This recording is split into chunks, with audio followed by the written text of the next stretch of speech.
Seguí escuchando Nuevos Vientos.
En este andar por la vida, a mí me lo cruza Mario Muya Carabajal. Y él es quien intercede para que hoy don Julio Di Palma, el cacique, pueda estar charlando aquí en el programa en Nuevos Vientos. Julio, ¿cómo le va? Cacho lo saluda, un gusto, un placer tenerlo en el programa.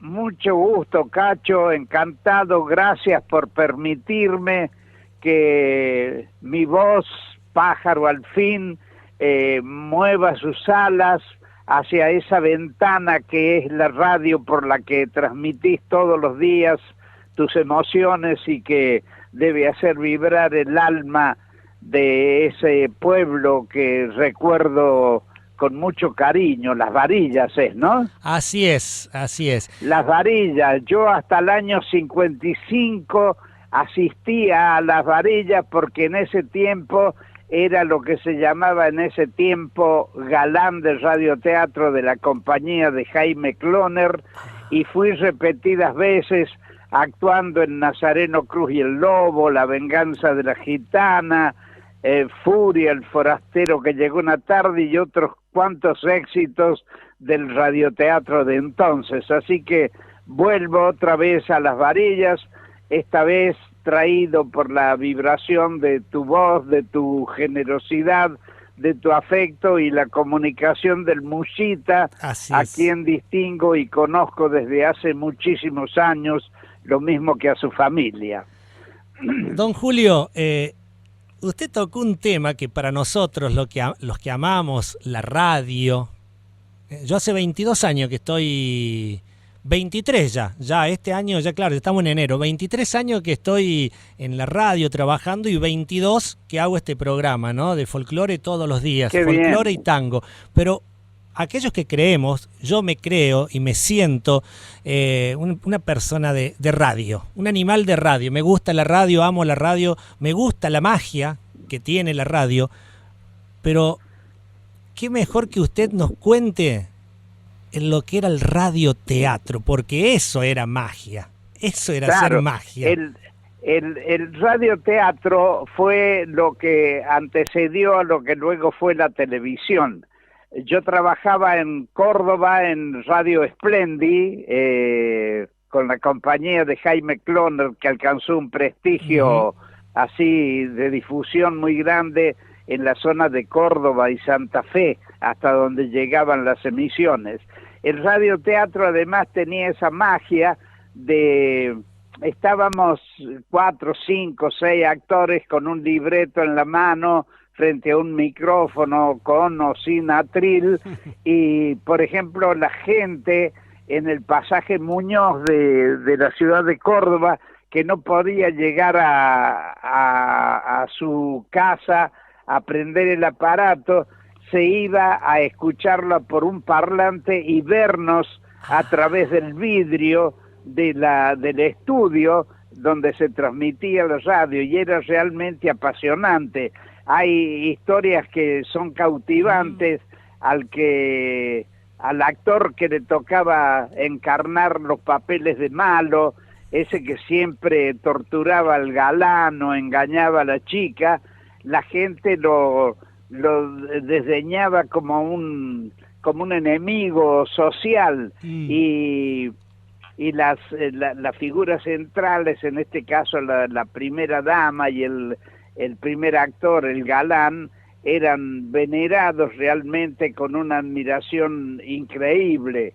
Se transmitía el radioteatro, por ejemplo, se hacían los 10, 12 capítulos primero por radio, mientras se lograba la versión teatral, y después se salía en gira, Claro. de acuerdo a los llamados de programación de las distintas localidades o los distintos barrios. Ujú.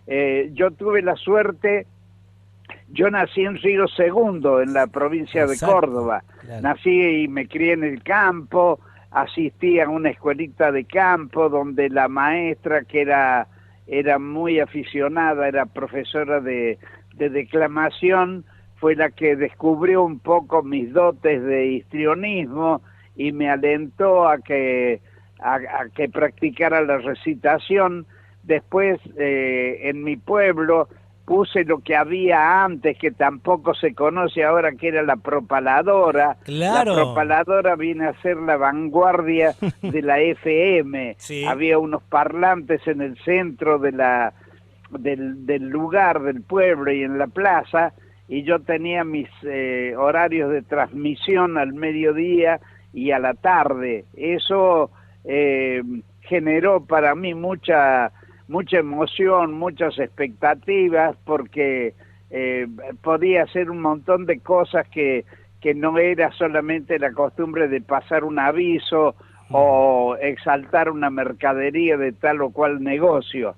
Entonces, después de allí me trasladé a la ciudad de Córdoba, donde tengo la suerte de ingresar a una confitería muy especial que había en nuestra Córdoba, que es también muy especial, que se llamaba Confitería del Plata, único lugar en el mundo que tenía varieté al mediodía, a las 12:45, donde actuaron en aquel tiempo todos los artistas latinoamericanos y universales que llegaban al país. Tuve la suerte de doctorarme un poco en el espectáculo y en las varietés, y conocer a muchos artistas locales, como Alfredo Barbieri, por ejemplo, Claro. que hacía un show haciendo fonomímica con un disco, y llegó a ser mi compadre, padrino de mi segundo hijo, por aquella amistad nacida cuando yo tenía 17, 18 años. Después de haber cumplido una trayectoria en el radioteatro, escribía ya poemas para la emisora, o me encargaba la emisora las glosas de alguna figura que llegaba a Córdoba.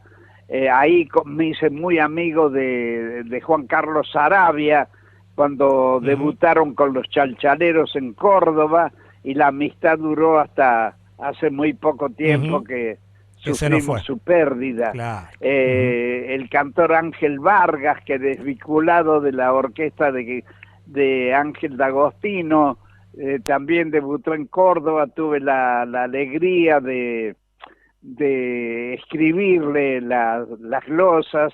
El tango siempre fue un poco mi tentación, a pesar de haber vivido y vivir del folclore durante muchos años, pero todo tiene que ver un poco con la cultura popular, como así también la música clásica que me atrae, y los clásicos de las óperas que me atrae formalmente. Después, buscando un poco el camino, yo soñaba con el cine. Mi pasión era el cine. En ese tiempo no se hablaba de televisión todavía, porque era muy remota la idea. Entonces el sueño mío era trabajar en el cine. Pretendía, por verlo desde la butaca, seguir los caminos de John Wayne, de Burt Lancaster, de Kirk Douglas, de todos esos tipos con los que nos hemos creado, Sí. los de mi tiempo, viendo sus películas.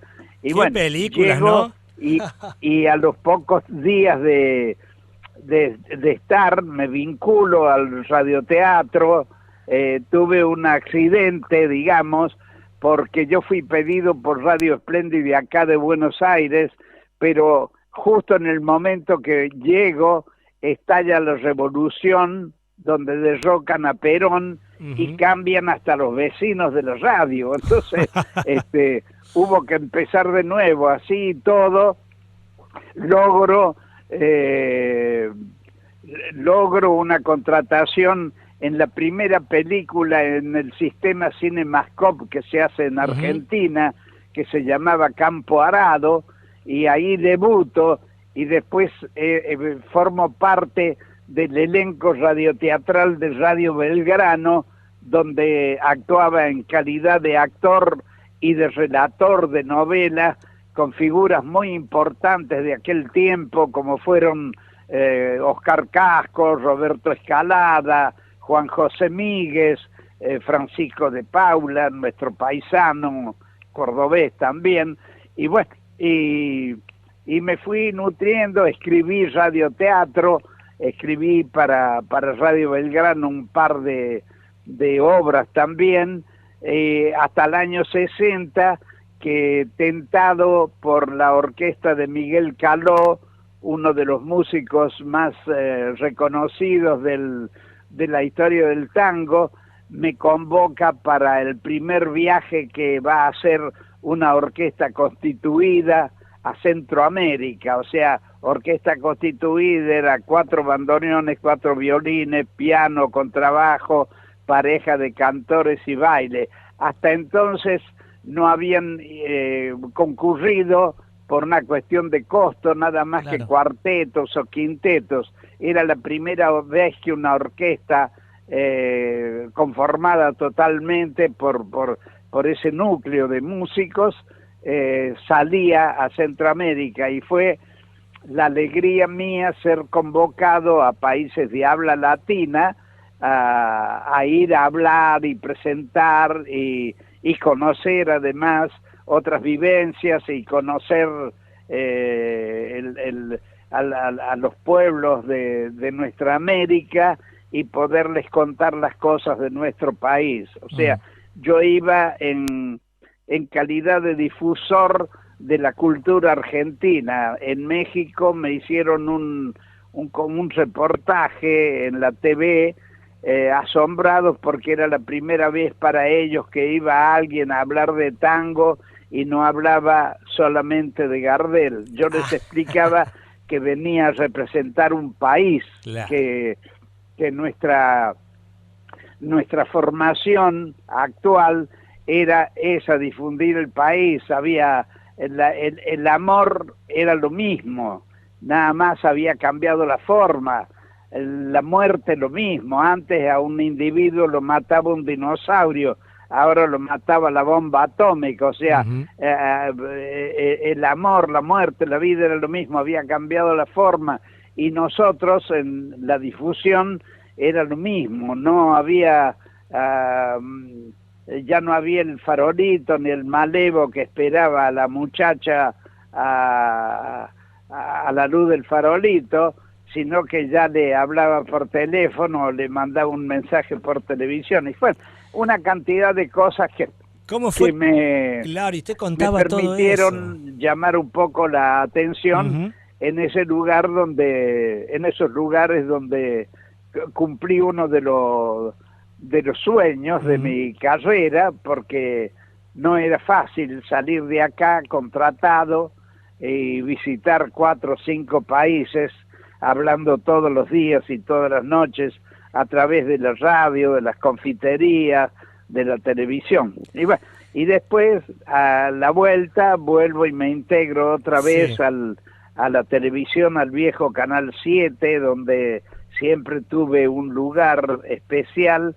Empiezo haciendo folclore paraguayo. Ahí tengo la suerte de conocer a muchas figuras del Paraguay, como don Herminio Jiménez, el autor de Che Trompo Arazá y otras cosas, y tiempo después, tiempo antes, en la Confitería del Plata, había hecho muy relaciones con los folcloristas de aquel tiempo, del cual vos tendrás memoria, como Hilario Cuadros, Atahualpa Yupanqui, Mauricio Cardoso Campo, que era un poco mi profesor de folclore paraguayo, el autor de Galopera, Félix Pérez Cardoso, el autor de Pájaro Campana, con quien tuve una rica amistad, Carlos Monbruno Campo, el pianista, sí, cantor y compositor, Antonio Tormo, y bueno, una cantidad de gente que me siguió acompañando hasta que fui acomodando las cargas acá en Buenos Aires hasta el año 65, cuando se inicia el primer festival de folclore del noroeste argentino en Monteros, provincia de Tucumán, y ahí tengo la suerte de ser llamado por el indio Apachaca, José Adolfo Gallardú, y me integro al pueblo de Tucumán, al que pertenezco todavía, porque desde el año 65 hasta ahora no dejé de ir a ningún año a Tucumán a los diversos festivales que se han ido haciendo. El otro día he cumplido 55 años animando el Festival de Monteros, 50 años el Festival de Lules, Canta a la Patria, la Fiesta Nacional del Queso la inicié en una escuelita y ya ha cumplido 50 años también ¿En Tafí del como Valle? Fiesta Nacional. Claro. Fiesta del azúcar, fiesta de la zafra, fiesta de la soja, en fin, y Fiesta Nacional del Limón, donde este año estoy convocado para también hacer un brindis por los 50 años de vida de ese festival en la localidad de Tafí Viejo, que es vecina a San Miguel de Tucumán. Don Julio, qué lindo todo lo que ha contado, ¿no? Pero escuche un mensaje que nos acaba de llegar de un oyente, dice: ¿cuántos recuerdos me trae el radioteatro? Junto a mi abuela lo escuchaba bajo una planta. También tuve la suerte de ver en El Arañado, un pueblito aquí cerquita de la ciudad de Las Varillas, el primer mojón tradicionalista, ¿no?, del país, 84 años va a cumplir ya esta fiesta de la tradición gaucha en El Arañado. Bueno, allí en el salón, esta persona que nos escribe supo ver la obra El Lobizón. Dice, creo que tenía entre 8 y 10 años. Cruz y el Lobo. Claro, y mucho le quedó como el Lobizón, ¿no? Claro, porque era la vieja tradición del lobizome, que es claro. Esa es una cosa que logra también la función popular. Por ejemplo, que hay que atribuirle un mérito muy especial a lo que es realmente, y eso lo sabrás vos, lo que es realmente el folclore, que no es solamente cantar una samba, una chacarera o una vidala, sino las costumbres, el uso, los recuerdos, la tradición. Tradición viene de la palabra latina tradere, que quiere decir transmitir. O sea, la historia del lobizón nace acá, traída también por la cultura extranjera, porque acá no había lobos, entonces como no había trigo y no había caballos y no había vacas y no había ovejas, todo vino de afuera, pero el lobizón adquiere una importancia hasta tal que no sé si todavía se seguirá practicando. El séptimo hijo varón de una pareja recibía los beneficios del bautismo del presidente, claro. Porque se decía que era lobizón. Había un mal presidente que cuando le dijeron a la pareja, dice, no, yo quiero que sea lobizón, más vale, antes de ser... que el presidente sea mi padrino.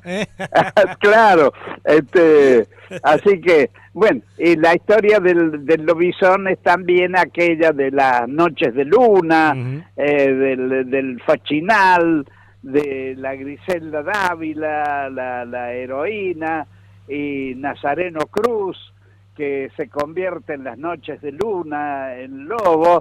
Fue realmente apasionante. Yo trabajé con dos compañías, primero con la compañía del radioteatro del hogar, que era Sebastián Pérez y Antonio Justi, y después ya más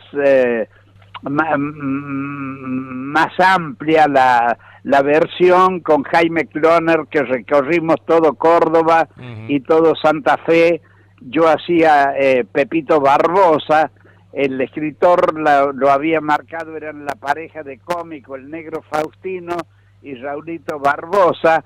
Entonces yo lo transformé en mexicano en lugar de italiano. Entonces tuvo también mucha repercusión, o sea, como todos los personajes de aquel tiempo. El autor era Juan Carlos Chiappe, un hombre que se había adentrado mucho en la costumbre y logró imponer esa presencia, digamos, folclórica en el oyente y en el vidente del radioteatro, que realmente era cautivante, porque había que ver había cines, por ejemplo, creo que era Colón el cine donde fuimos nosotros a Las Varillas. Sí, cine, teatro. Y mire, le cuento algo.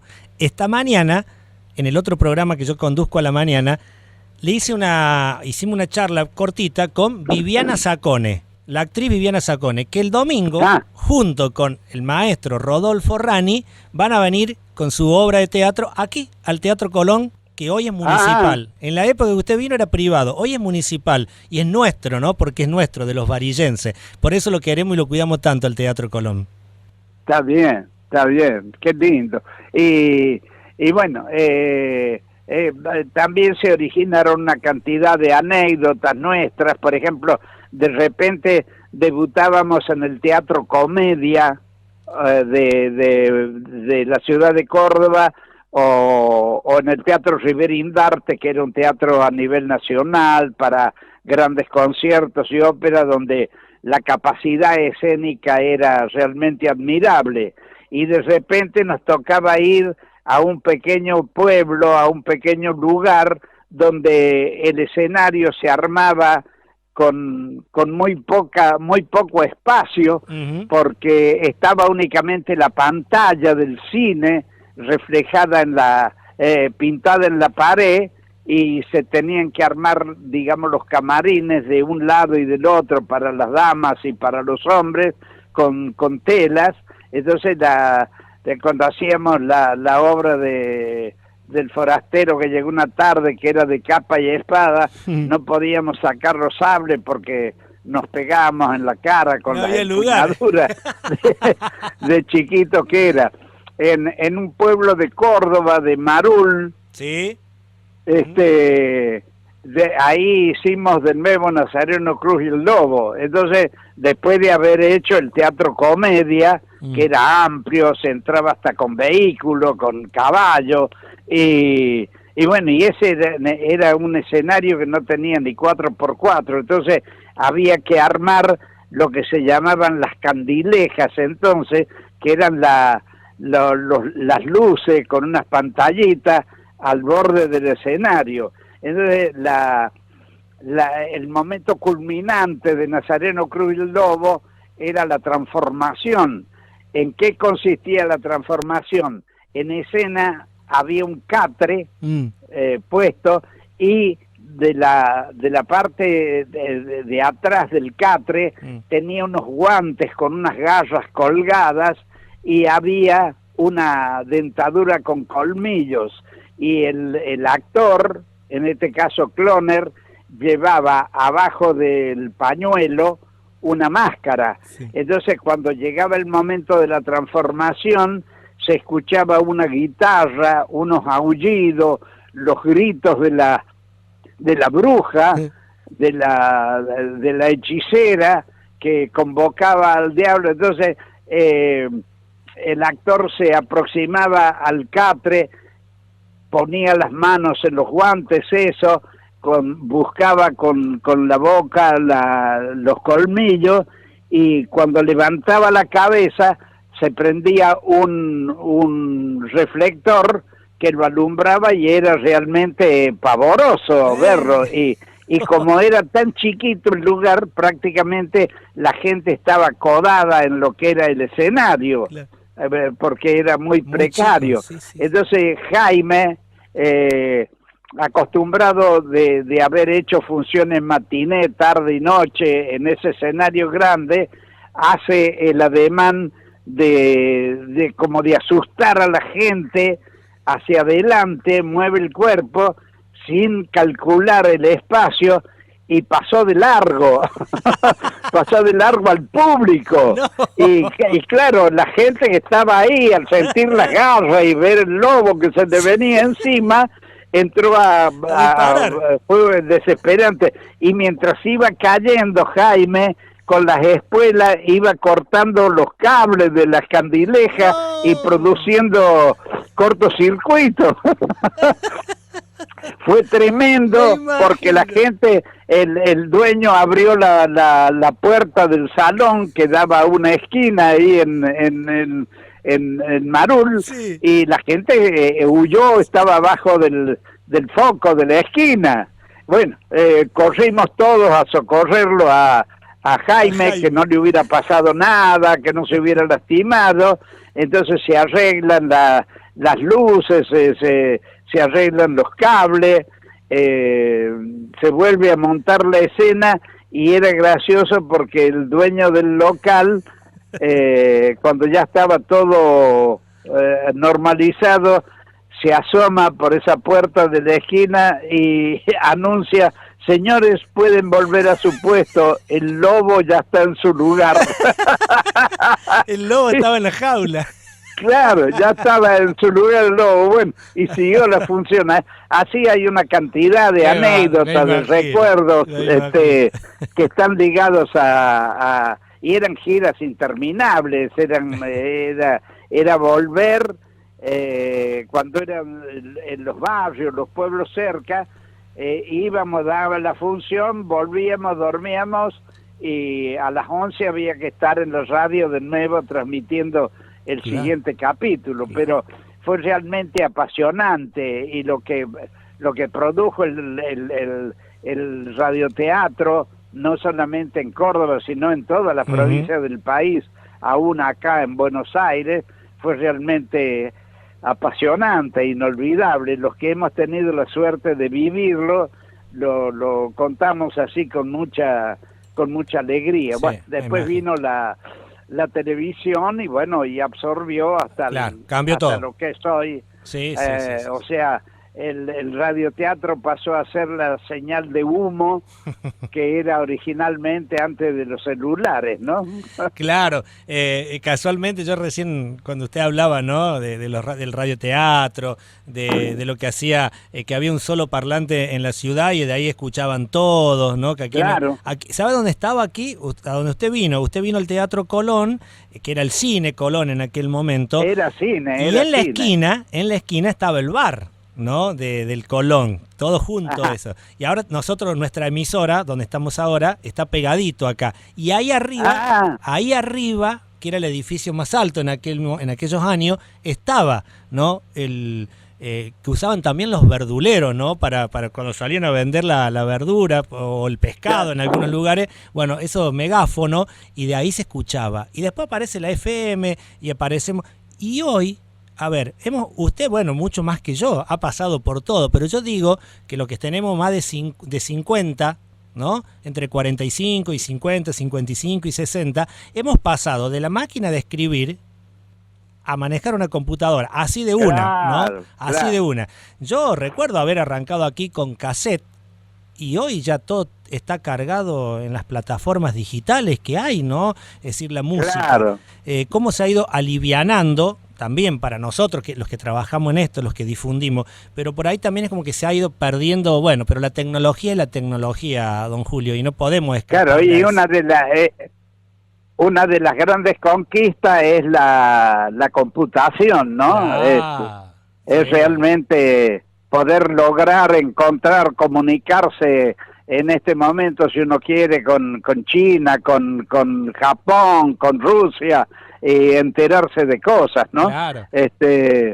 yo digo siempre, y yo tengo mis hijos que me ayudan, yo cambié la máquina de escribir por la computadora, pero únicamente teclado y impresión. Nada Lo más. demás explico que yo soy del tiempo de la vitrola, cuando daba vuelta la manijita y ponía la púa nada más, o sea que hay cosas que no manejo. No, O sea, seguro. yo sigo moviéndome con los libros, leo muchísimo, Ujú. escribo, leo, investigo, bueno, soy medio incansable en eso. Don Julio, Todo, tengo una preguntita antes que se me vaya porque van llegando muchos mensajitos. Pero esta es dice, si usted recuerda las compañías como Bernardo de Bustinza, Alfonso Bernardo de Amigo, Bustinza era de Rosario. Alfonso Amigo, Federico Fábrega. Alfonso Amigo, después yo trabajé con él en Radio Espléndida, acá hacía Hormiga Negra. ¿Usted también estuvo en Hormiga Negra? Hormiga Negra. Hormiga Negra, hacía Alfonso Amigo en Radio Espléndida. Yo trabajé haciendo lo que se llamaba bolos en ese tiempo, que eran personajes sueltos, pero Bernardo de Bustinza tenía una prestancia y una difusión muy amplia en la zona de Rosario y Santa Fe. Rolando Chávez, que después hizo el Morocho del Abasto, Ajá. que era Orlando Cochia, el hermano que era autor de radioteatro, también era rosarino. En Córdoba teníamos algunas compañías, pero el que más trascendencia tuvo era en el final casi, era lo de Jaime Cloner, que se preocupaba mucho por venía y contrataba decorados, y las puestas en escena eran un poco más vistosas y más lujosas que las tradicionales, aun cuando los espacios no permitían mucha expansión, ¿no? Claro. Pero además él yo no sé si era muy buen actor, pero era muy convincente, ¿se da cuenta? Sí. Don Julio, ¿quiénes fueron para usted en su vida profesional Armando Tejada Gómez y Hamlet Lima Quintana? Mis hermanos mayores. Ajá. Eran mis hermanos mayores en la poesía y en la vida. Así, con Hamlet tuve la suerte de trabajar en el primer festival de Lunes Canta la Patria, donde él fue como libretista y yo de animador, y ahí nació una amistad muy entrañable, muy grande. Y con Armando lo mismo, con Armando me estuve ligado hasta los últimos momentos. No lo pude acompañar en el viaje final porque no estar presente ante sus despojos, porque yo estaba haciendo el Festival de Monteros en aquel noviembre que Armando muere, pero estuve muy, muy ligado a él. Prácticamente, por ejemplo, Armando me criticaba y me retaba porque yo descuidaba mucho la poesía, porque a partir del año 66, 67, que empecé a escribir los libretos de los festivales y animarlos, había descuidado un poco la poesía. Entonces era como un abandono que yo hacía al culto de la poesía según lo miraban ellos y lo que valoraban la poesía de ellos. Tengo sus obras dedicadas, pero más que nada tengo el recuerdo grato. Armando había noches que estaba en el viejo Bachín, un viejo restaurante que vos lo conocerás por tu inquietud artística. Horacio Ferrer y Astor Piazzolla escribieron Chiquilín de Bachín, impresionante, un tema muy difundido. Yo lo conocí al Chiquilín de Bachín vendiendo flores, y después a los años lo vi ya crecido en una actuación social no muy agradable, pero entonces me llamaba Armando para conversar, porque poeta al fin tenía sus momentos de soledad y su y sus preferencias anímicas, con quién conversar. Entonces, vi el nacimiento artístico de la negra tucumana Mercedes Sosa, que debuta en el primer Festival de Monteros de la Patria en el año 65. Ya había venido ella de Mendoza con la actuación del nuevo cancionero creado por Armando, y con el marido, bueno, y se impusieron. En ese tiempo había la ventaja acá en Buenos Aires que había peñas muy importantes donde uno podía asistir, además de darse el lujo de que lo presentaran o que uno subiera a hacer alguna gracia, de encontrarse con figuras que eran realmente admirables, ¿no? Personalidades. Yo tuve la suerte de conocer ahí a Marta de los Ríos y a Waldo de los Ríos, que todavía andaba de pantalón corto, grandote, medio acomplejado por la altura y la vestimenta, y después tuve la suerte de presentar en el Canal 7 el último concierto que dio con una orquesta de 30 profesores, y hice todo el ciclo dirigido por Augusto Bateone, un director de cine, y bueno, eso me quedó. La amistad con Marta siguió muchos años, encontrándonos en lugares de trabajo, y bueno, y a veces repaso la gente que he admirado y con la que transcurrió mi vida con ellos, tanto en el folclore como en el tango. Yo fui por muchos años un consecuente amigo de Horacio Guaraní, hasta los momentos tipo finales, que él cambió un poco también su personalidad, pero tengo las anécdotas cuando él tiene que ir a cantar a Norteamérica por primera vez, que iba un cantor nuestro a cantar, y justamente él, cuando luchábamos un poco social y políticamente por una condición acorde con los sueños y los anhelos, y siendo las 7 de la tarde, recibe, estando yo con él en la casa, un llamado diciendo que si se iba a Norteamérica, cuando volviera no iba a encontrar viva a su hija. Sí. Entonces corta, y nos quedamos mirando. Al otro día, a la misma hora, la misma voz, el mismo llamado escueto y amenazante, que no solamente no va a encontrar viva a su hija, sino también a su hijo. Entonces, bueno, ahí comienza a hacerse una reunión con políticos, gente del espectáculo, qué sé yo, hasta que en una de las reuniones ya última, en la víspera de la partida, Juana, la esposa de Horacio, que nosotros queríamos que fuera también para disfrutar la conquista en Norteamérica, no quería ir porque no quería abandonar a sus hijos. Claro. Entonces dice: yo puedo elegir a una persona de confianza que se quede con mis hijos. Pero sí, dígalo, dice Julio Di Palma. Claro, yo era de confianza porque conocía dónde estaba la hierba, el azúcar, todas esas cosas, pero no era James Bond ni John Wayne, claro, que era lo que se necesitaba en ese caso. Bueno, yo acepto, y cuando quiero acordar viene un hombre de una fuerza política, de la fuerza de choque, con una pistola Browning de 9 milímetros, un par de cargadores, después me traen un fusil. Claro, yo era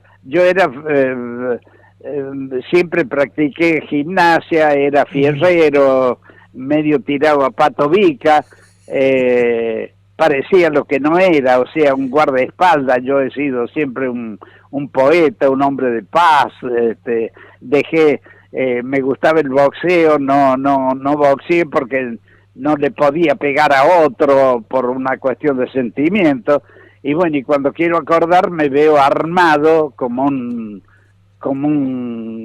gángster Bien de las guardaespaldas, claro. tenía que llevar los chicos 5 minutos antes a la escuela y traerlos 5 minutos antes. Y claro, y en Buenos Aires yo veía un tipo apoyado en una pared o en un árbol y digo, me va a querer matar a los chicos. Bueno, así viví una agonía de 20, 25 días, hasta que me llama Horacio, dice, hemos puesto en peligro tu vida, loco. Bueno, no pasa nada. Y no pasó nada, por suerte. Fue una amenaza de ese tiempo. Horacio se había negado a colaborar con un famoso, tristemente famoso señor que se llamó López Rega, y bueno, aprovechó la situación para amenazarlo. Bueno, pequeñas cosas que han ido pasando acorde con la vida artística. Yo llevo casi 70 años trabajando en la radio, el cine, la televisión, los espectáculos. No me puedo quejar porque no hice nunca concesiones, tampoco busqué la forma cuando hacía el programa de un protagonista, Quique da Piaggi, sí, que hace muy poquito murió en Miami. Yo ahí recitaba mis poemas y un día va de visita al programa un presidente y sentado a la mesa le pide a Quique que me lleve a la casa de gobierno, que quería hablar conmigo, y nos disgustamos porque yo me negué a ir, no accedí, por más que, pero te llamó si quiere el presidente que vaya a hablar con él, pero yo no quiero hablar con él, claro. Yo no me gusta, yo quiero seguir mi camino así, luchando con mis convicciones, aceptando, negando lo que realmente siento, y bueno, hasta el día de hoy he logrado hasta esto, que vos, Franquito, me estés dando todo este tiempo, toda esta atención, que esta palabra que venero tanto, que no paga ni peaje, ni paga boleto, ni es investigada por la pandemia, pueda viajar y habitar en este momento ese milagro de esa ventanita sonora que es la radio, que pueda estar saliendo al lugar donde hace muchos años dejé de ir y que extraño tanto, como eran los pueblos de mi Córdoba, los pueblos de mi país, y mi país al que honro y quiero tanto y venero tanto, y aprendí a querer mucho más estando afuera, y que he tenido la suerte de recorrerlo solamente con este mágico vehículo que es el que me ha unido hoy a vos, que es la palabra. Julio, es realmente impresionante los mensajes que están llegando, y hay un oyente que nos escribe los mensajes que están llegando hacia el recuerdo, ¿no? Hacia el recuerdo que usted trajo contando, ¿no? Todo lo que tiene que ver con el radioteatro. Dice acá un oyente que, aparte de ser oyente, es un gran artista nuestro de aquí de la ciudad de Las Varillas, se llama Gerardo Platé, y dice que él recuerda una anécdota cuando vivía él con su mamá en Rosario, y su mamá lo llevó a ver Hormiga Negra. Y en un momento, dice que en un momento sacan los facones, se trenzan a pelear, claro, dice, y él se escapó porque tenía 5 o 6 años, le agarró miedo y se fue, dice Gerardo.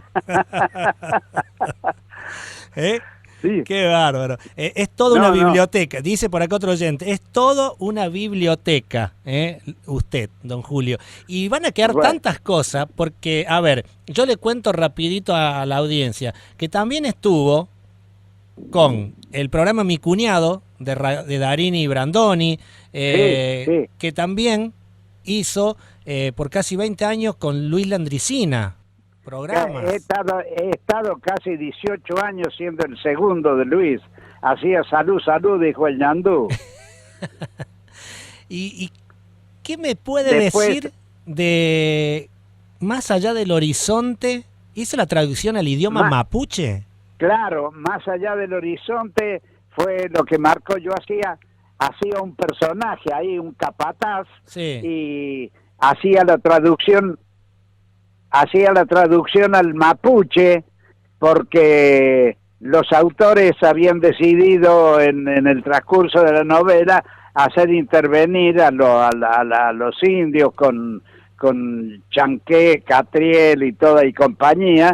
Entonces preguntaron en el ambiente quién conocía de mapuche, y yo ya me habían nacido los 4 hijos y a los 4 le puse nombre mapuche: Nahuel, que es tigre; Neguen, que es fuerte; Elumey, que es regalo; y Painé, que es celeste, azul celeste. O sea que y con eso cuando ponían en la cartelera la actuación del primer actor, Julio de Palma, yo les pedí que pusieran, que me distinguieran poniendo traducción al mapuche de Julio de Palma, porque era agregar un renglón más al trabajo que yo vengo haciendo desde hace tantos años, ¿no? Bueno, y lo logré. La película dio la vuelta, la serie dio la vuelta al mundo, y bueno, me di el gusto de hacer eso, y sigo trabajando con los idiomas americanos. Leo bastante quichua, leo bastante mapuche, y tan es así que cuando me preguntan cómo estoy, contesto en mapuche: Inche Monguelén, ¿qué quiere decir? Estoy vivo. Claro. Hay que agregar algo, don Julio, a todo esto, ¿no? Porque la gente debe estar imaginando, quizás alguno mientras nos escucha googleó, ¿no? Porque usted está a un mes de cumplir los años.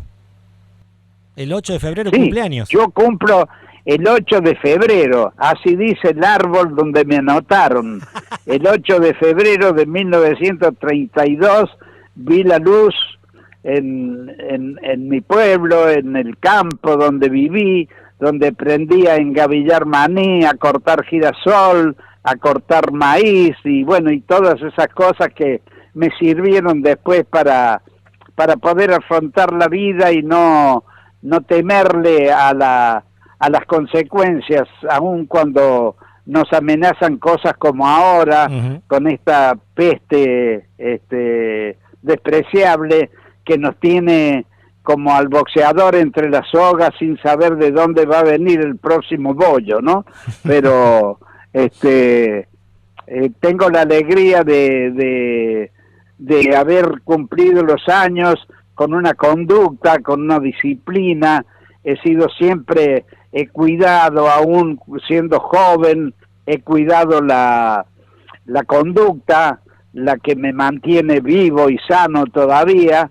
En un momento en que yo alcanzo un lugar como joven bastante importante en la televisión, empecé a sentirme tentado por la noche, claro, que es tiene una cantidad de tentaciones la noche, siendo que es tan pródiga también, claro, y empiezo como a querer retroceder para salvarme, buscando el campo donde había correteado y había nacido, y me encuentro con el Río de la Plata, que entonces era se podía asistir a él, a bañarme, y me iba a las 6:30 de la mañana, 7, y volvía a las 5 de la tarde, cosa de no tener fuerza para trasnochar tanto, porque ya empecé a conocer a aquellos que estaban a una mesa con uno, se levantaban para ir al baño y venían con los ojos brillantes,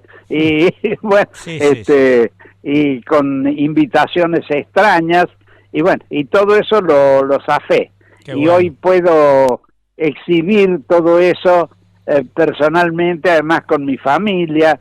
Estoy bien casado con una tucumana de Lules, y con los 4 hijos, que son, el mayor trabaja en el diario La Prensa, es diseñador gráfico, el segundo es encargado de la biblioteca de la Facultad de Ciencia Económica, el tercero tiene una bandita musical que se llama Ilimitadas Limitaciones, además de diseñador gráfico, y el más chico es profesor de vóley y de educación física.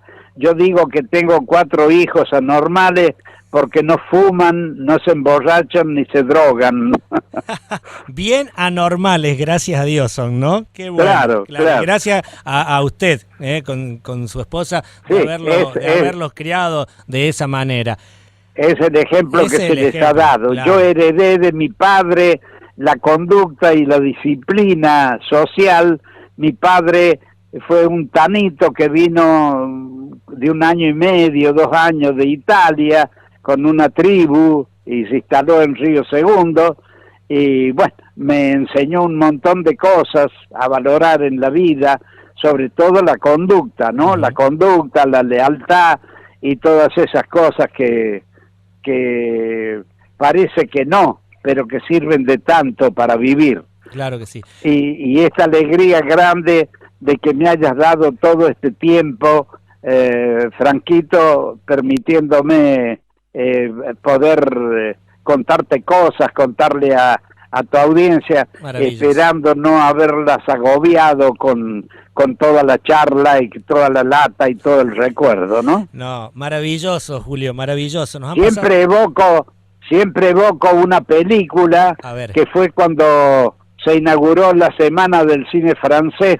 que yo tuve la suerte de presentarla en el Teatro Ópera, y había una película que se llamaba Si todos los hombres del mundo, y está basado en la función que cumple en la sociedad la radio, ¿no? O sea que es lo que cumple en este momento con mi alma, con mi espíritu, con mi corazón, con mi pájaro de palabras, la radio, de poder ponerme en contacto con vos, agradecerte profundamente bajo este sol que es el mismo que está alumbrando las varillas, que alumbra los árboles de esta capital federal donde vivo desde el año 55, pero que sigo marcando en mí un sentido que no he olvidado, el sentido provinciano. Yo desde los años que vengo acá y haber viajado por el país y por Centroamérica, sigo teniendo un sentimiento y una expresión provinciana que siempre digo que es la contraseña que tengo por si algún día tengo que volver. Julio, ¿por qué el cacique?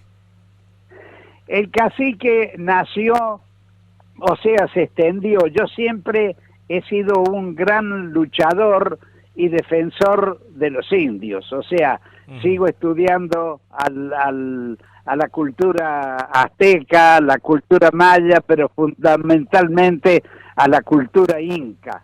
Siempre pienso que si el señor que llegó, que se llamaba Francisco Pizarro, por lo menos hubiera sabido leer y escribir, el resultado hubiera sido otro para esa cultura que había logrado el perfecto socialismo y la igualdad en el trabajo. Y bueno, y después yendo a Tucumán por mi modo de ser, así que era muy ruidoso, digamos, empezaron a llamarme, me extendieron cacique a caballo loco, entonces yo era el cacique caballo loco. Por ejemplo, en la Fiesta Nacional del Limón, ¿te puedo emplear unos minutos más? Sí, por supuesto. En la Fiesta Nacional del Limón, el primer año que se inicia en Tafí Viejo, me contratan porque me habían visto ya en Lules y en Monteros, y bueno, y la programación era realmente asombrosa, la programación que había. Sí. Estaba hasta San José, la Virgen, el Burrito, toda una programación infernal. Todavía funcionaban los talleres de ferrocarril que tienen 5 kilómetros de extensión, no están actuando ahora. Hasta la época de Alfonsín se volvieron a rehabilitar, pero es gigantesco eso. Entonces me voy y empiezo a a anunciar con mi poesía de apertura y esto, y empiezo a decir todo lo que va a pasar con la fiesta del limón, cómo el limón va a ser grato a pesar de su sabor, convertido en canción y qué sé yo, y bueno, y va avanzando la noche y no aparece ninguno de los artistas que estaba programado.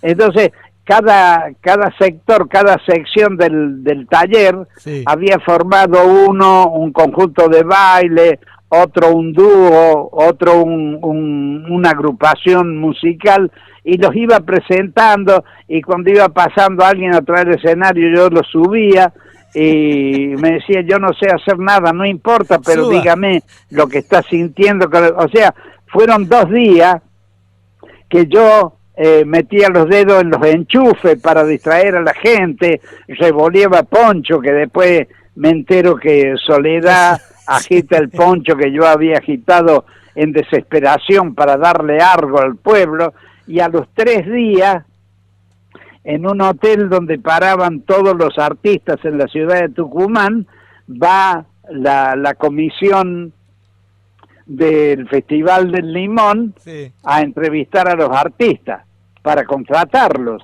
¿Y qué pasaba?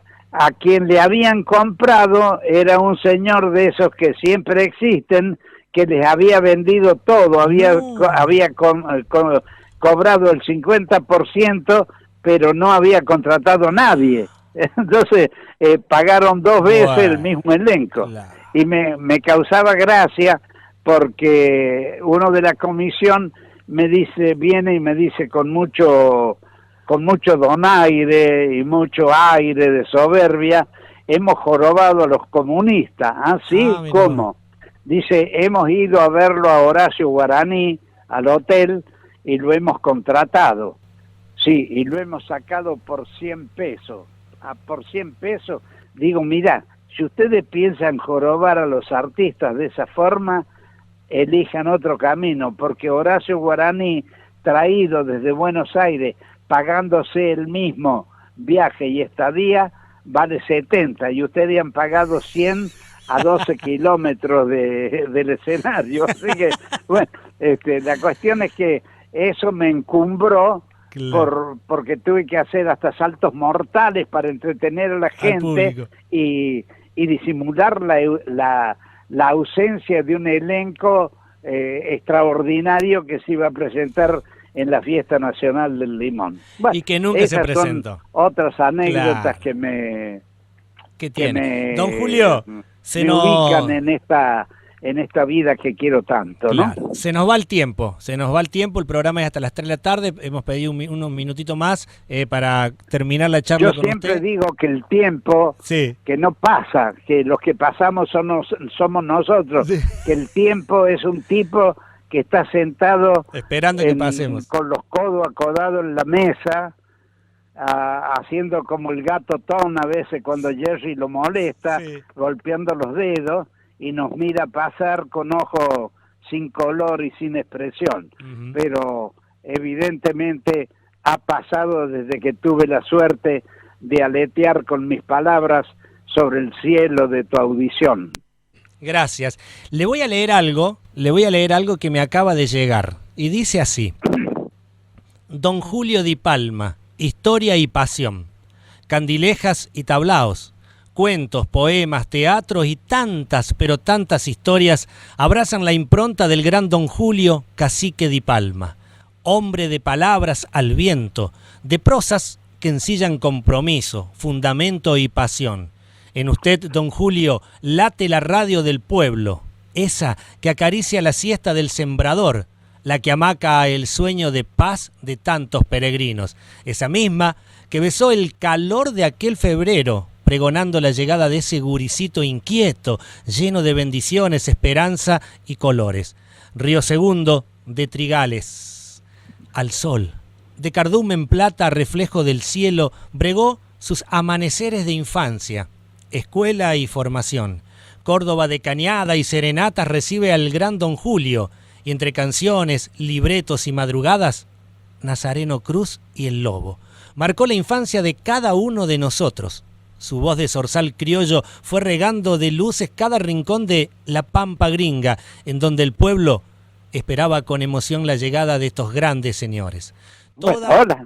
Toda una Latinoamérica entendió su vuelo de luz. Hola, Franquito. Sí, ¿me está escuchando usted? Hola. Sí, hola. Sí. Hola. Se iba un poco. No, le estoy leyendo algo que me llega y que Qué lindo. continúa así.